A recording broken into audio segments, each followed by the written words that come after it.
morning. Thank you everyone for joining us. I'm Lisa Schwartz, ITSM Academy. Today we have, am I allowed to call you an old friend? We have a very old friend of the Academy, Suresh, we've got a couple of polling questions. So Nina, if you can launch poll one for us. And then one of the questions that we had for you guys, our attendees, is where in the world are you? And if you want to just tell us that in chat, I am in beautiful Boca Raton, Florida, and Suresh has recently moved his family. Tell us quickly, because I love this story. Well, yeah, I think thanks everyone for joining us. Is it good morning, good afternoon? For me, it's still good morning, but I am actually on Friday morning here in Melbourne at the morning of Friday, early morning Friday from Melbourne in Australia. So I'm pretty excited to be there. It's quite calm. And I welcome everyone taking time today for joining us. There's a few polling questions that we have posted just to get a understanding about where is your journey within the AIOps front. So if you can put that, as well as from which city are you in dialing in, that'll be great. Central Illinois.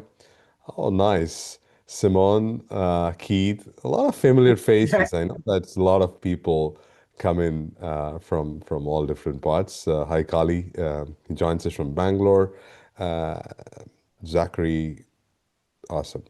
So as it shows up, we get a poll results. Basic understanding is about 63%. Fine. And yeah, some people of hands-on experience heard the term. So that's a good mix of audience that we have today. So it'll be interesting to get their perspectives around part. Hi, Samrit from Wisconsin. Okay. And I'm going Um, to throw up the second poll. mhm.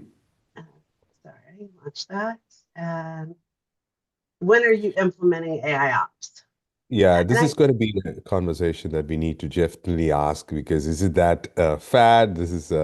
This is hot in the market. What does organizations think as they start looking at AIOps? Is it the next new shiny toy that they want to kind of implement and showcase? So have you already implemented? Is it in progress? 6 months, 6 to 12 months? No plans yet. We have a lot going on because everybody is thinking about AI at least with generative AI. So I would presume with service management people, a lot of things, what have you going to be changing in the service management space? So we'll be interested to know about that. I'm going to go ahead and share these results. Yeah. And I'm interested, whoever said other. Um, and maybe that's never, I don't know. And I do think it's interesting because we have lots of conversations around AI. And I think Gen AI is what most people think of when they think of AI. And there's then sort of the developer world more where it's LLM. And so AI ops and how that pulls together and how it impacts service management programs. I'm very, like I'm sure everyone on the um, did I turn that off too quickly for you, Suresh? I'm sorry. Sure, sure. Yeah. Yeah. We're okay, or do you want it here? Let me. You tell me when to stop. Yeah, no, Um, this is great. Yeah. all right, perfect. But I think, like everyone, we're really interested, especially Suresh has a very strong background. So really very interested in learning what differentiates AI ops from Gen AI and how it really can impact. So on that, sir, I'm going to turn my camera off, and I will be back at the end for Q&A with you. Awesome. Thank you, Okay. Lisa. Thank you, sir. Take it away. Thank you, everyone, for joining. First of all, on behalf of ITSM Academy, we really welcome you all for taking this time, and we really appreciate you taking this time. I know it's a busy Thursday for you, and let's kick this off. So, the topic for today's webinar from ITSM Academy, and I'm really glad and honored to be part of this webinar, is service management people within that space have done a lot over the years on monitoring and IT ops. Now, how is that changing gears when we talk about predicting service management with AI ops? So let's get this deep dive. What I wanted to focus today in this webinar is about introducing you to the world of AIOps. How has that evolved over a period of time? What are some of the principles and practices that you need to adhere to get into AIOps? You know, what's the level playing field looks like as we go through this journey? What are some of the practical implementation strategies? I've also pulled in some polling for the survey that we have done in the past to understand where every organization is going in the AOps journey, some case studies and best practices. And of course, there's a certification, as you know, from People's Third slash DevOps Institute on AOps Foundation. It's a 2-day workshop that ITSM Academy does provides. So we'll talk a little bit about if you are interested to build your capability around AIOps, how do we do that? And we'll have plenty of time for Q&A. So I, I hope this provides you some good insight and start getting a good conversation with your fellow colleagues and organization on the AIOps journey. So a little bit of background. My name is Suresh GP. I'm the Managing Director of TaUB Solutions. TaUB stands for Taking You Beyond. I've been a global ambassador of the DevOps Institute, which is acquired by PeopleCert. I'm the regional leader for Asia Pacific for business relationship management. I've been a speaker and author for a number of years. Overall, 24 plus years in the industry. I come from the ITIL version 2 service management. I know a lot of people have been there in ITIL version 1, 2. So it's good to be part of it. That's why I think Lisa said about old friend. So I have been very, service management has been my bread and butter. I've seen the evolution happen, and I'm pretty fascinated about what AIOps can offer for service management people. This is the 2024 list of top 25 thought leaders. I see a lot of people, my fellow colleagues in the service management space, and this is a great conversation to have in terms of what's changing, shifting the gears in the industry. I'm also the co-author of Site Reliability Engineering Practitioner. I've been fascinated by helping organizations globally on site reliability engineering, where reliability and resilience become the cornerstone for every organization today, be it telecom companies, financial services, retail companies. Everybody's looking at making reliability as a first-class citizen. And I've also done co-authoring on the observability space. So how do you shift gears from monitoring to observability?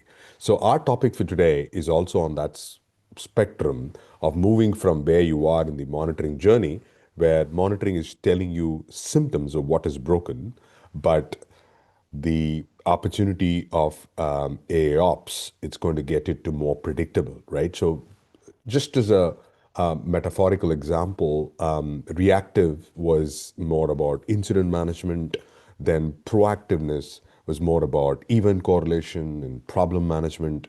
And now in this world, we are trying to move towards predictiveness. Now, you cannot do predictiveness without having a lot of data and mining happening around and giving you indications of when it is likely to happen. And it's part of the conversation that you would do it. So, what is AIOps? But before we get into AIOps, I thought a good use case would be what are some of the challenges that every digital first enterprise face today, right? The first and foremost thing is about the system availability. We have always talked about uptime, right? How do you ensure that it's having 100% uptime, which is a misconception because not everything is fully available, right? Even when you are talking about on a cloud environment, there are a lot of request failures happening. Um, the application request latency being the time taken to respond. So if you have a HTTP request or a request being sent to your website, how quickly can I getting a response? And is it an acceptable limit is part of what every organization is looking at it. Today, everybody wants 24 cross 7, 365 days, fully things available without any exceptions. So what's different? And this is something the expectations of customers are being a lot more ruthless. But what is changing gears is obviously we moved from monolithic applications to microservices to containers.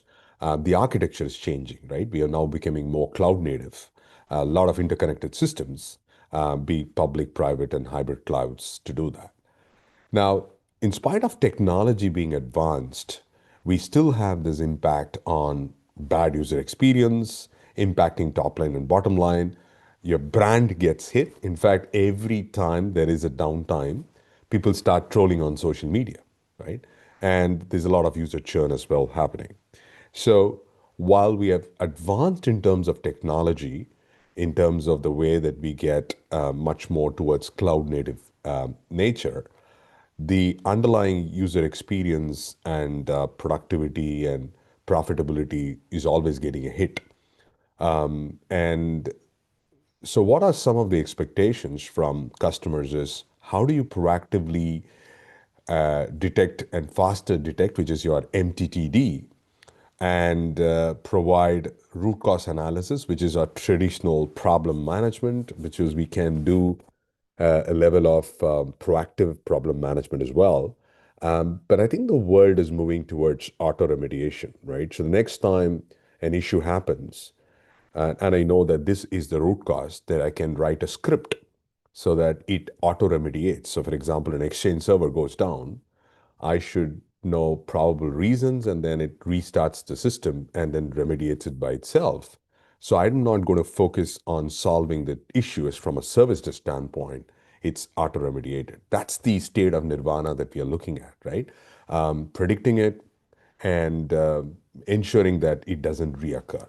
That's the state that most of the organizations are envisioning things to happen. And hopefully it happens one day. But we are far from reality. I hope, and you can post your questions if you have anything on the chat, but the whole intent is this is where we are today in the digital world. So I thought for everybody's familiarity, let's look at what does AIOps mean from a Gartner perspective, because Gartner named this word called AIOps in 2016, right? So we are about 9 years after Gartner predicted AIOps. So 2016 is quite a long time. But again, like every new framework, best practice, it takes time to see the necessity and start applying it. So if you look at this circle, there are three fundamental parts. One is engage, which is engaging with the service management aspect, so which is basically your tickets, your incidents, your changes, your knowledge management. So you have your service management systems in place, and you kind of wanting to act. So AOps has AI, like we have machine learning and big data. They are the underlying technologies underneath AOps, which actually looks at the data, processes the data, and starts to present that information in more meaningful format. But then the other part is about observation, right? And this is a very important part. Observability talks about metrics, events, logs, and traces. So in a traditional world, monitoring was more about showing symptoms, right? Your CPU, memory utilization, something was broken. It just tells you something is broken, but it didn't tell you why is it broken and what are reasons. And like problem management, there could be multiple reasons something actually failed. So you look at historical data, you look at the anomalies because you have defined thresholds in terms of how things are, and you start looking at correlation and contextualization. So it's the whole wheel of looking at.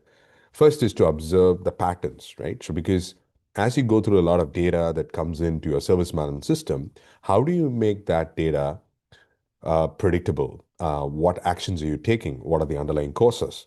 And and it's sophisticated now that um, 60, 70% of the incidents are repeat incidents. That means then now we have to get into the part of how do I prevent incidents? Every customer that I meet is asking the question, we've been doing monitoring for years.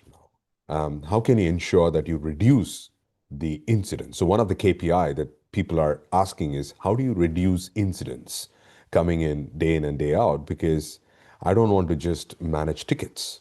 I just wanted to make sure I free up time. And that's one of the things we talk about in SRE is about reducing toil and freeing up time so that you can focus on the most value-added activities. So with AI, how can you make this much more easier, simplified, so that you can focus on the most important aspects to run through it? So there are various aspects, but if you look at the diagram, so you have data sources at the bottom, which is events, you're monitoring tickets and logs. You do real-time processing, you have rules and patterns, remember, which CI has to go to which assignment group, how do you do that? Do you have domain algorithms? So it has machine learning and AI, and then that provides the data to say what this is the information, you tell me how do you want to kind of process, and then helps you to automate a lot of things. So it's the bottoms up approach that we need to understand, that the underlying data sources are going to be important. So you might have different monitoring tools, your application monitoring, your infrastructure monitoring, they're all going to feed into one single source of truth, right? And this is the biggest part of the problem that we face is, do you have a single source of truth? In the earlier world, we used to always talk about CMDB or CMS. But in the data world, it's going to be the data lake, right? You heard about the term called data lakes. And the data lakes becomes the single source of truth in how we are going to navigate through this whole maze. So if you look at a very simplified way of remediation of a problem, right? So you start with what's known, you look at current historical things, you suggest, evaluate, and do that. So you would have heard about runbook automation, solutions that kind of build in, right? So that's the whole gamut that we are looking at. And it is getting a lot more improvised because of the technology that we have, the landscape that we have, but is also kind of feeding in all this information to look at underlying current, underlying flow, and saying that how do we do triaging and remediation with AI more meaningfully, that you don't need to worry about too much about just ticket level of data. A lot of companies look at models, and one of the models that I found it to be very easy for people to understand, because everybody loves maturity models. So in our traditional world of reactive, which was incident management, we had traditional ITOps, you have workarounds, and you have fixes. Then we moved on to proactive, so basically looking at incident management with real-time dashboards. So you have an ITOM tool, it could have ServiceNow or any other ITSM tool in place. And we are slowly going into level 2 and level 3, because what's happening in level 2 is that you have this monitoring tool in place, but you put that ML model that starts looking at data and then says, this is what I wanted to kind of move into the ITOM tool, but give me actionable insights and remediation, because by now you would have rectified a lot of issues, you know some of those root causes, and then start getting to be more predictive. And the final level would be that, okay, I know that this is going to happen. You predict something happening, but you then action it using auto remediation, and then it just close loops. So I wanted to know from a chat perspective, where do you think your organization is? Are you at level 1, level 2, or you're already at level 3? I would be very keen to know about in the chat, where is your organization heading to? Because I know that everybody would love to be at level 3, which is the kind of automated mode, but are we in there? Are we kind of building the still level of proactiveness? I would love to hear about it. But this is a kind of a quick snapshot about how organizations evolve from a maturity model perspective. And of course, technology is an integral part of that. So what are some of the use cases when it comes to AIOps that will be very relevant that for organizations? So when you look at AIOps, let's not blindly look at AIOps for the sake of AIOps, but just ask this question: which is the most pressing issue that you want to kind of deal with, right? So we are familiarized with root cause analysis. We have done proactive problem management. We have looked at the probability of occurrence and trying to get known errors and RFCs and whatnot. But How do you correlate events, right? Because you have a combination of open source tools to proprietary tools to third-party tools. How do you correlate all these events to single pane of glass, and then help to do auto remediation and predictive operations, right? So it might be different from every company that you deal with. So you need to ask this question that why do I need to have AIOps at the first place? So if you don't know the why, then your how becomes a lot more difficult. So ask this question. Let's not jump into the bandwagon just because it's a cool word or a cool aid, but just ask this question, how do you intend to address? It could be one that you can start with. It could be just root cause analysis, or it could be event correlation. How can you get better? And then start looking at how AIOps can help you in the journey, because your why of a use case is going to drive the adoption a lot more. As you work with organizations globally, we ask the same question. You can have a laundry list of things that you want to do it, but focus on the most important part that is non-negotiable, and then start building that maturity from that, from slowly and steadily. So some of the trends that we did a survey in 2024, the whole model that I talked about is moving from reactive to proactive to automating to predicting, right? That's the stage of nirvana, right? We all would want to know about what's going to happen tomorrow. How likely is this incident going to happen tomorrow? But we are far from that reality because there's a lot of intelligence that we need to build as we go up on the layer before we reach that destination. But we are slowly moving there.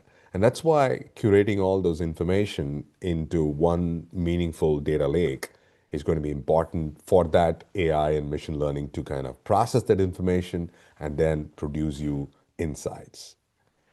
So in 2024, we asked this question about which of the following potential AIOps benefits would be valuable to your company. 72% of the people wanted AIOps only for faster issue resolution. So your MTTR was one of the primary reasons people wanted to do AIOps. 69% wanted anomaly detection, 68 for root cause, 64 for reliability, and so on. And then, as you know, I'm a big fan of site reliability engineering. Reliability and resilience becomes very important. And when we asked people in SRE, how are they utilizing AIOps solution, they looked at 63% of the people said fewer production issues. And you don't want to, have the wisdom of production always. We are better equipped to handle that. And then started to look at increasing your customer experience. And that's one of the reasons that if you look at XLA or SLOs, it's a very specific part that we are right now getting a lot more focused on end user experience, customer experience, experience economy. And that's to do with how predictable are you in, right? So there's a bit of reducing production defects, but also improving customer experience on the part. And you're asking this question of how currently, what kind of AIOps tools that you use. And we found that 69% are using for alerting notifications, intelligent alerting and notifications, and 61% on root cause analysis, anomaly detection, and stuff. So people want to get better in alerting, right? We know a lot of false alert happens. There's a lot of noise. So how do you improve your signal to noise ratio, right? So whatever alert that is happening, are you getting actionable alerts that is getting you more closer to solving the issue? In terms of, so this is what we talked about. And the primary objective was to reduce toil, right? So we call it as toil as anything which is manual, repeatable, automatable, tactical, devoid of enduring value activities. In a lean philosophy that you can talk about, anything which is not adding value, we're spending way too much time, needs to be automated, right? So automation of tedious tasks, this is about 85%. 80% is reducing alerts, right? False alerts, and fatigueness as well. And finally, reduction in the open incidents. These were some of the primary tool benefits that they were looking at. And this is a very, very important aspect that you need to think about. The most important difficulty that we have in AIOps today is the data, right? You heard about garbage in and garbage out. So if you don't have data which is meaningfully curated, optimized, massaged, the accuracy becomes very difficult to achieve. And if the data accuracy is not there, then your predictability goes for a toss. So, accurate, meaningful data is going to be very important. So, the data lake, the data source, the single source of truth is becoming a problem. There's also skill gaps, right? There's need for data scientists, machine learning analysis to do that. So that's another challenge that we have. But people are looking at getting data scientists and people to do it. You don't need data scientists for a lot, but as they start looking at evolving these large learning models, it will evolve into the part of making that accurate level of predictions.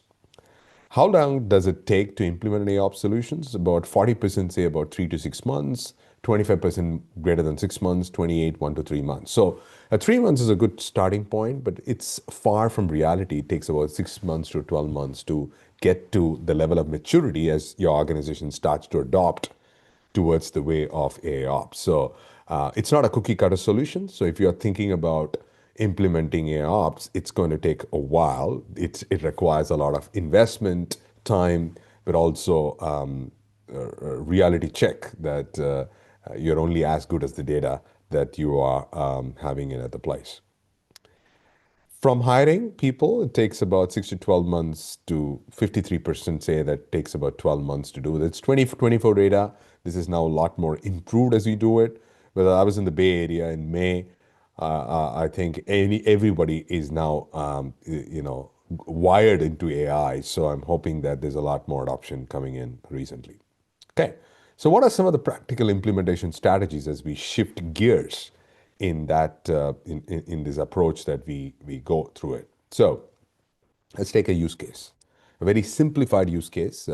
When we used to look at the lead indicators, your volume of tickets, your failures that happens, your turnaround time, and you have these golden signals of monitoring, right? The monitoring on server side, your latency, your error rate, your throughput, your transactions to do it. So let's say a database has long-running queries. In the past, what we have had is, okay, my system is slow. Something is taking a lot more time to fetch results. So I have long-running queries results in database calls that is taking more time, because of which my application database connections gets timed out. Very simple. Now, as we start to look at these issues on a transaction level, you see that user transactions are failing and technical decline increases. So there is something called as business decline and technical decline.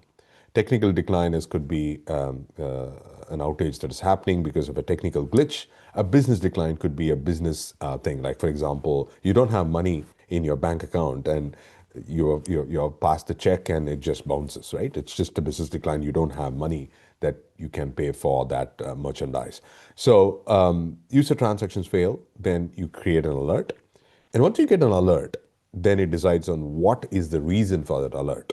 So ideally speaking, if you know, because by now you should have got all the historical information of what are the reasons that these database queries have these problems, and then you start building your run books, right? Through Ansible and different elements, you kind of create auto remediation playbooks. Now, what playbook is going to do is going to go there, look at that long-standing queries. It kind of kills the thread, makes the operation to normal, and then things become normal automatically. Now, the point is that every time such kind of incident happens, how many of these repeat incidents has got auto remediation in place? Because by now, you cannot just tell that the same incident is reoccurring. You should now have auto remediation scripts in place so that it takes care of it by itself. Now, organizations have moved into chatbot to now LLMs to a larger extent. So some of these things most of the things, about 80% of the things are repeat incidents, should be taken care automatically by this auto remediation skill. Now, this is where it becomes a little bit more complex. Now, at this level, it's much easier, right? So you know that this is the logic that we are doing it. We have the data. This is what we're going to process. That makes simplified. Makes sense. But if you look at this whole topology in the overall thing, and I'm trying to bring in a banking and financial services aspect. So you have the infra layer at the bottom. You have the application layer, which is your banking, payment banking, investment banking, retail banking. And then you have this, the business process layer, right? So is it balance inquiry, is it payment and stuff, and then the user experience. Now that whole stack is something that we need to start thinking about. What we have access to that we really know is infra and application layer. But the level above that, the business process layer and user experience, that's where the pudding, the final pudding looks like, right? So how do you get business views? How do you reduce alerts? How do you do anomaly detection? How do you look at capacity planning? Because um, a lot of people in IT, in service management, we are concerned about infra because IT service management is all about IT infrastructure, right? Infrastructure library. Um, then we do a little bit more meaningful around the application side of things. We are looking at application monitoring, like with tools like App Dynamics or Dynatrace and things like that. But then I think the bigger part is what's happening on the business process layer. How do you look at your customer journey from every touch point into your system? And how does the user experience kind of translate to it? That's the part, that is the level of visibility that we need to kind of focus because that takes you to look at the entire stack. And I have a section to do that. So this is a real use case of internet banking, mobile banking application. So there's different pathway segments that we have, your API, your calls to do that. And you start looking at greens and reds and yellows, right? If it's all working, like in terms of traffic lights, and then you start deep diving into underlying components, your downstreams, your attributes towards this whole topology in which your systems work. Now, as we start to move in that journey, we move from APM, which is application performance management, to observability, which is actually a prerequisite before you get into AIOps. So before someone asks me that I want to do AIOps, I will ask you, how are you doing infrastructure monitoring? How are you doing application performance monitoring? And what's the level of observability that you have, the metrics, events, logs, and traces? And once you get to that, you will get a lot more understanding. Okay, now I am at a level where I can start thinking about AI, machine learning, because if you are not at a prerequisite that you have every data available with that single source of truth, your AIOps is going to be very difficult. So there are some prerequisites that you need to have in place before we deep dive into AIOps in parts. And that's why that you cannot just jump into the bandwagon without having your house tidied up, right?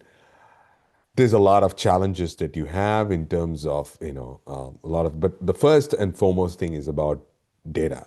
The accuracy of the data, understanding about it is going to be important. So, what are some of the case studies and best practices that we see that has evolved for organizations to implement AIOps more meaningfully? And that is what I suggest a five-step process. And, and every organization should start looking at a roadmap, right? And this roadmap is unique for your own respective companies. Depending on the maturity that you are in, the first step is to first assess your asset state. That's what we do in any kind of assessment, whether it's service management assessment, your process assessment. We need to know where is your level playing field looks like. What are your goals? Remember the why that we talked about. Why are we thinking about AIOps? What's your burning desire? I ask all of the CIOs, what makes you awake? And they always tell about every time, Suresh, every time there is an unplanned outage, we have nightmares, right? The CIOs are having nightmares because they are not able to predict. And every time a major incident happens, I ask this question to the teams: how likely do you think that these issues will not reoccur? To the best of our knowledge, we hope and pray that this will not happen, but it always happens. So the level of predictability has always been a challenge because there are so many moving parts. You never know what might break at what point of the time. So identify your top use cases that you think is so important from an AIOps standpoint, whether it's proactive monitoring, is it anomaly detection, you decide which is most important.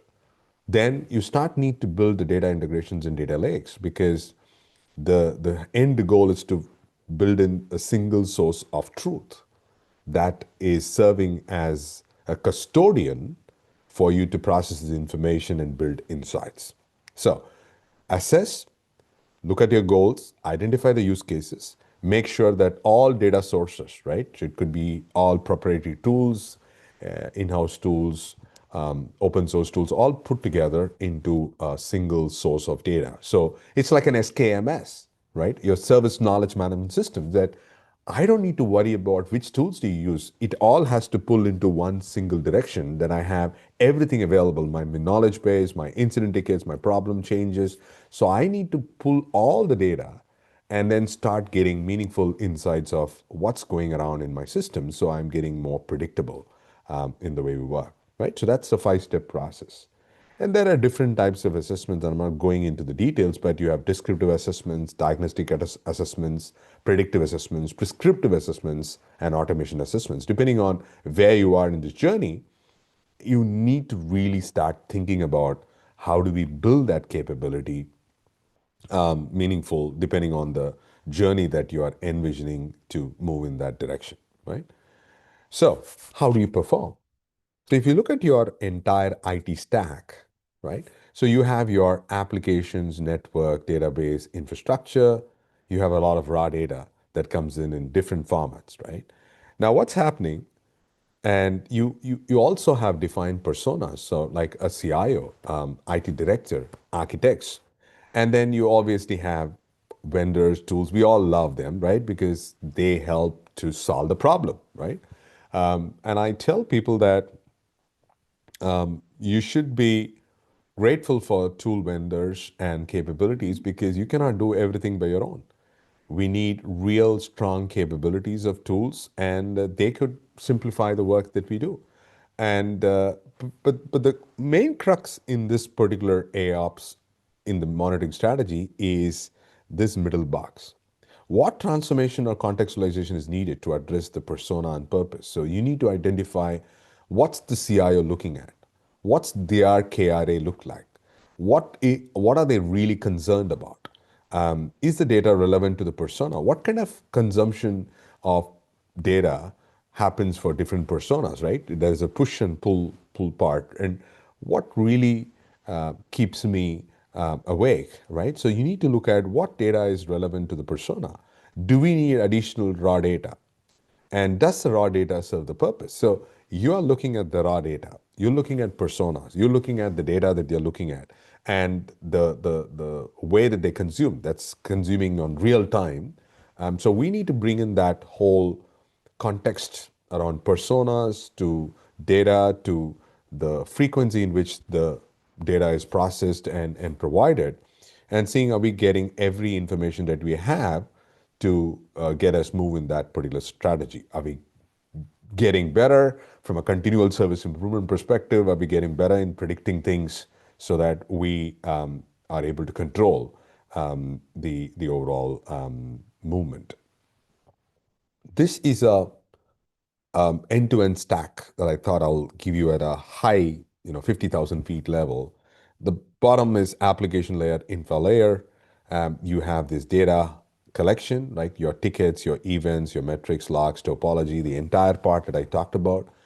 And what is interesting is these are the opportunities: resource optimization, predictive analysis, anomaly reduction, auto scaling, and invariably will build your user experience and operations automation because big data, machine learning AI is interfacing on that. But to get to that part is these two layers because we do a little bit of observability, but you have to start looking at observability across the value chain, be it at application level, security, cloud, storage, data, security, network. At all levels, you need to build that level of observability because without level of observability, you're not going to get that enriching data. which will help you meaningfully move in that direction towards achieving that goal. So a lot of people think that, these are all cool aids that we can do, but you are only as strong as the weakest link. So the question is, how is data getting populated? Which information are you getting from which sources? How do you kind of curate this in a more meaningful manner that gets into historical and real-time data? Because you're only as good as the data that you have in. So clean, actionable data requires us to get to the source from the where you start building this data and then moving up the value chain in making it happen. Yeah, does it make sense? So it's a long process, but you need to build that foundational blocks to be clear enough for you to move in that particular journey. So you would have heard about this term of data ingestion layer.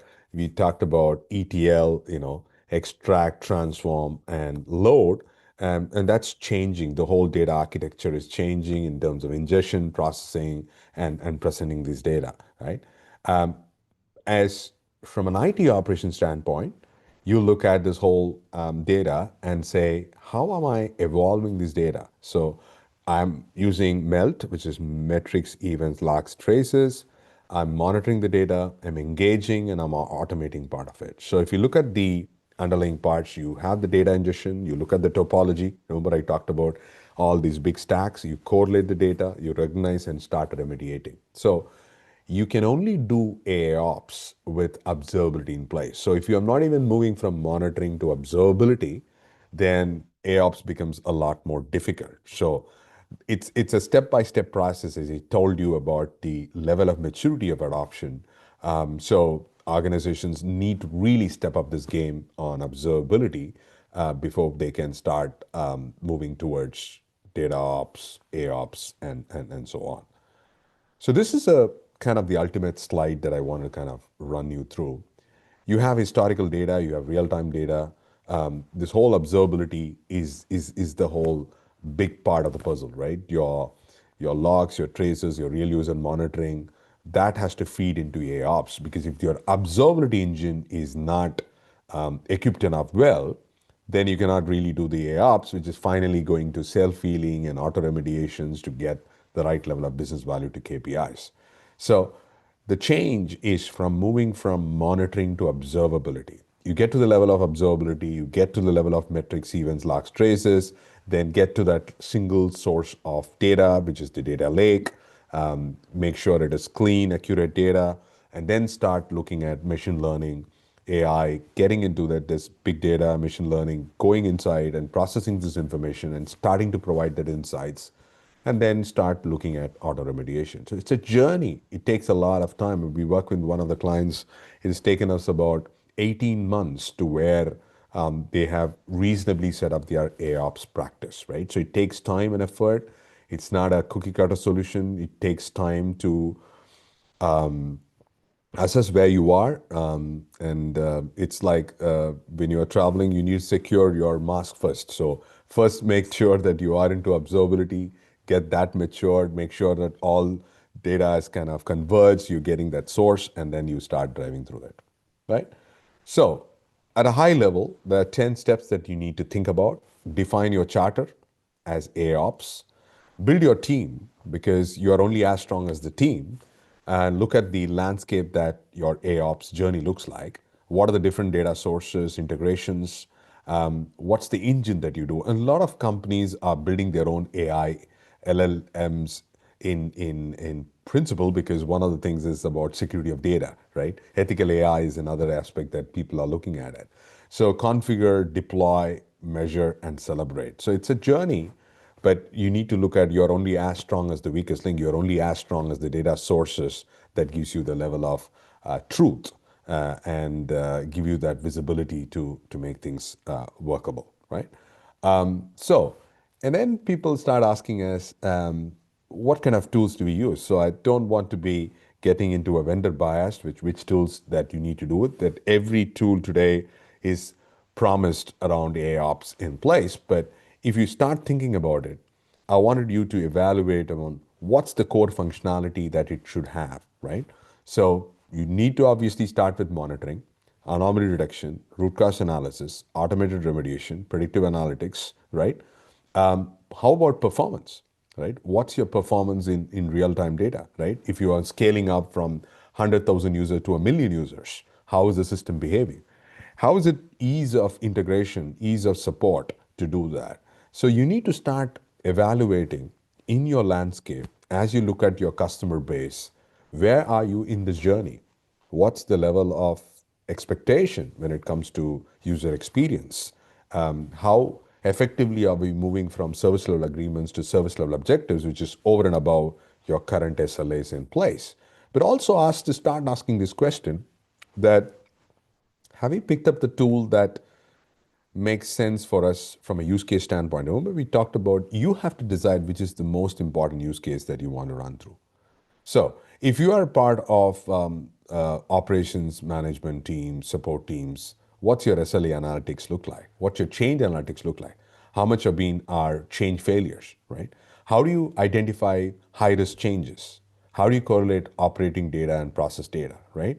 So you need to look at your defined personas and look at which use cases makes the most sense and then start using on that.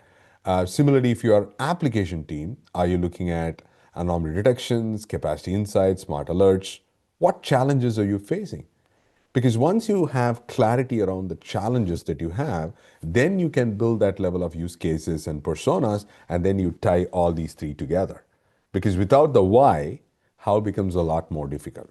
So you should start asking this question of what is the one most important challenge that I wanted to address without any exceptions. Similarly, for a digital experience or digital DX score to do that.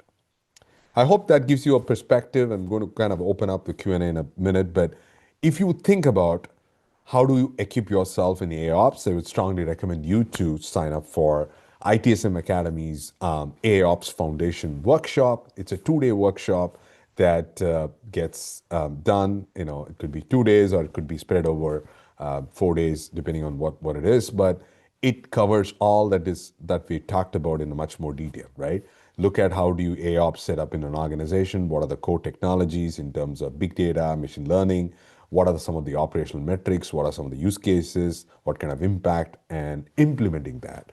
And as I coach, consult organizations globally, there's site reliability engineering, there's observability, there's AIOps, there's a rich kind of courses that is available within ITSM Academy that you can enroll to, which will help you to become better in handling this whole maze to do that. With that, I'm going to open it up for Q&A. If there's any questions, comments, thoughts, and over to you, Lisa. So Suresh, first of all, I have to say it's been 22 years since I've ran a service management program. I was jealous. Like as I saw the actual capability, because I hear people talk about this a lot, but I was like my younger self was mad that it didn't have all this capability. I mean, I think it makes it complex, yes, but I think I can see how people are getting new joy out of excellent delivery of services with all of this newfangled stuff. So Yeah. that was my thought. And I'm putting the link into our AIOps Foundation. Class is currently on wait list. We did one kind of recently. We just need a few more learners, and then we're going to pick a date and make it be a Yeah. go. And So, there's a questions that are coming in, so I'm going to just pick it up as we oh, get through. perfect. Keith said, ideally, what background should folks ideally bring into the classroom to really get most from this class? So, great question, excellent. One of the things I would like, they should have strong background on service management. Obviously, ITIL 4 is strongly recommended because you're talking about value streams and value chain, service value systems. So, absolutely, you need to have ITIL 4 foundation. You should definitely know about site reliability engineering because without your site reliability engineering, you would not know how critical is reliability and resilience from a cornerstone standpoint. It will be great to have observability because you'll know how observability changes the game. So the way we have looked at it in our engagements that someone who's got service management background should come into site reliability engineering, then to observability, and then to AIOps. That's the perfect way to make this happen. But let's be honest, everybody's busy, but you should start somewhere. But I have had opportunity from Top Solutions when we have done that. We have taken the customers through that journey and they have really appreciated it because now they have a much more appreciation of why observability is important. And from there, they step into the world of AIOps, so they are able to get that part done. Awesome. The second question is how to engage senior leadership to start this journey. They will ask about ROI example. That's an absolute perfect question, Samrid. The way I look at it is that we have to start from the top, right? We do something called as like an expert talk with leaders, because if the leaders are not convinced, you're not going to get the rest of the team going to be excited about that. So how are you going to build that? One way to build that is ask this question about let's start with slow hanging fruit, and I'm going to just stop sharing that. You should start with small hanging fruits. So one of the things is about not about ROI, is like how do you improve productivity? So one of the things is improving your productivity, reducing toil. That's another part that we talk about. That how do you free up your time? The third one is about how do you fix issues once for all. For me, that's a very important part. So if you look at DevOps metrics, DORA metrics, one is how to prevent like change failures, how likelihood you're going to prevent major incidents, how do you reduce outages. Those are things that are going to be very alarming for leadership team, because there is business impact, there is a reputation loss, and that's the kind of the word that I would probably start with, because once you start addressing those key elements, you will start seeing that confidence that, yeah, that makes a lot more perfect sense. So I would start with which is the most pressing problem that your leaders have, and start with that, and start building the trust over there, because it's not always about ROI. It's also about return on effort that you have in the ways to do it. And slowly you will start looking at use cases. As I said, you need to pick up the right use case and say, okay, how much time are we spending on that? With this particular use case of root cause analysis or predictiveness, can I free up my time? Can I make this much more things? And then start measuring your experience quotient, right? Today we work on a world of experience economy, right?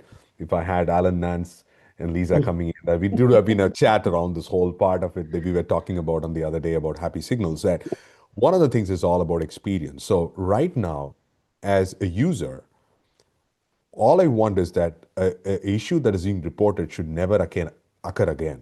That's my state that I want to be in. Are you having a system well enough um, managed so that I don't need to have this issue again?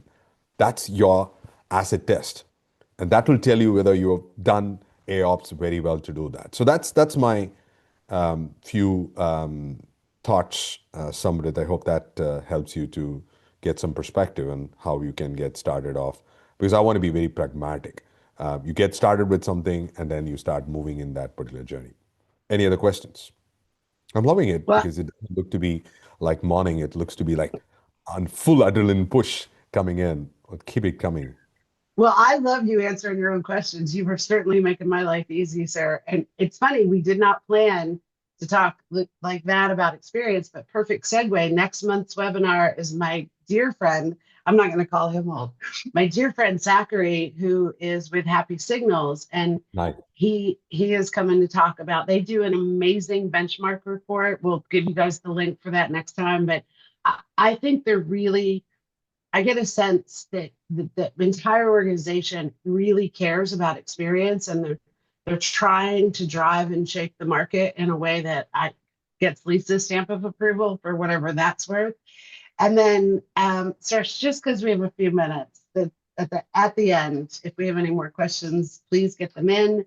But yesterday, we have a client and they're really struggling with toil, and so we're doing some work to assist them. And honestly, I was playing around with AI video capabilities, and I made this little video. So just Nice. at the end as you're leaving, click there on that, because I think everyone's welcome to.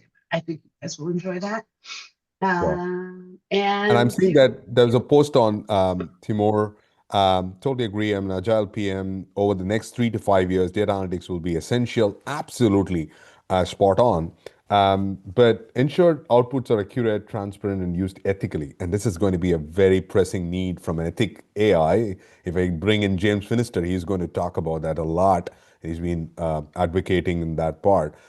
So data analytics, and it's getting a lot more complex. And by the way, each one of us should get a little bit our hands dirty on AI and generative AI and stuff because that's going to be the the new norm, right? I mean, it's not something that AI is going to replace us, but it will replace the person who knows about AI. So I hope that you don't have an aversion about the whole part, and then you start getting that conversations to do that, right? So absolutely, Keith, that there's a emergence of ISO standards and ethics becomes a lot more important, like with all this um,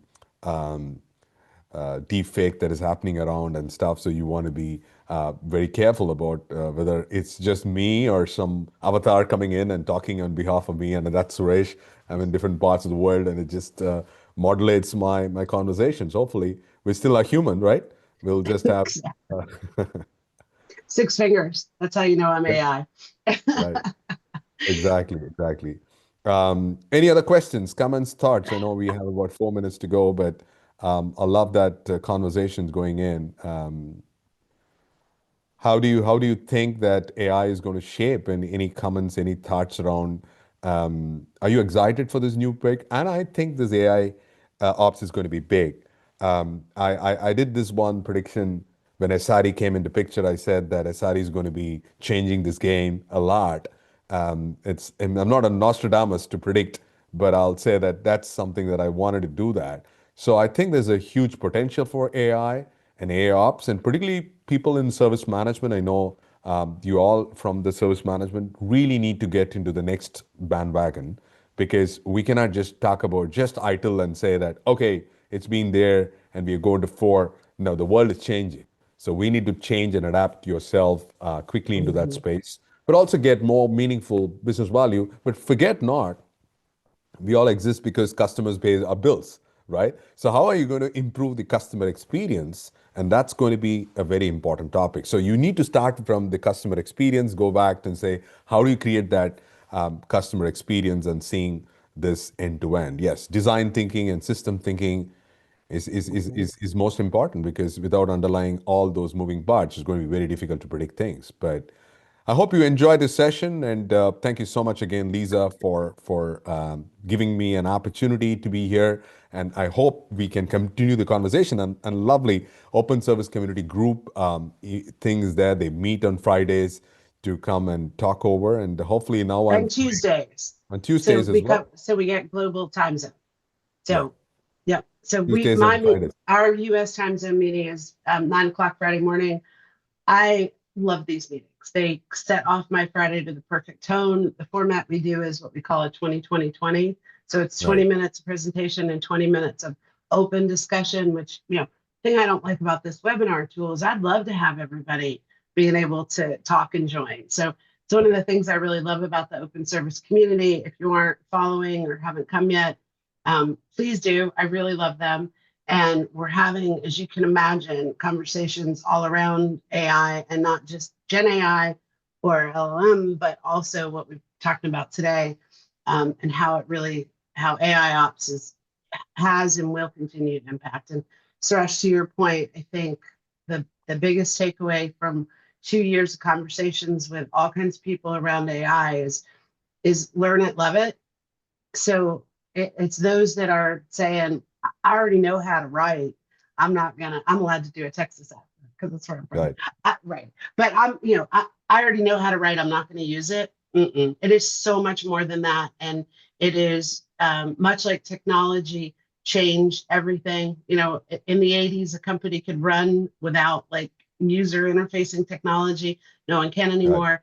And very, very quickly, it's the same. So really encouraging everyone to learn all they can, embrace it. And then when the robot overlords come, you'll be ready. Absolutely, absolutely. Thanks everyone for joining us. I hope you had fun today, and let's continue the conversation because it's not stopping here. And I really love what ITSM Academy does. It installs new perspectives, new conversations. They bring in the people, and I love to hang around with people and talk over. So please do stay connected. And we hope you have a rest of the day, a great day ahead. And I'm heading for my Friday. It's already All Friday. right. I'm here to do that. Yeah. Thank I'm you a little so much, jealous. everyone. On that note, thank you, Suresh. It really was great. I appreciate you so much, and we'll talk soon. So thank you so much, Okay. everyone. Bye. Bye.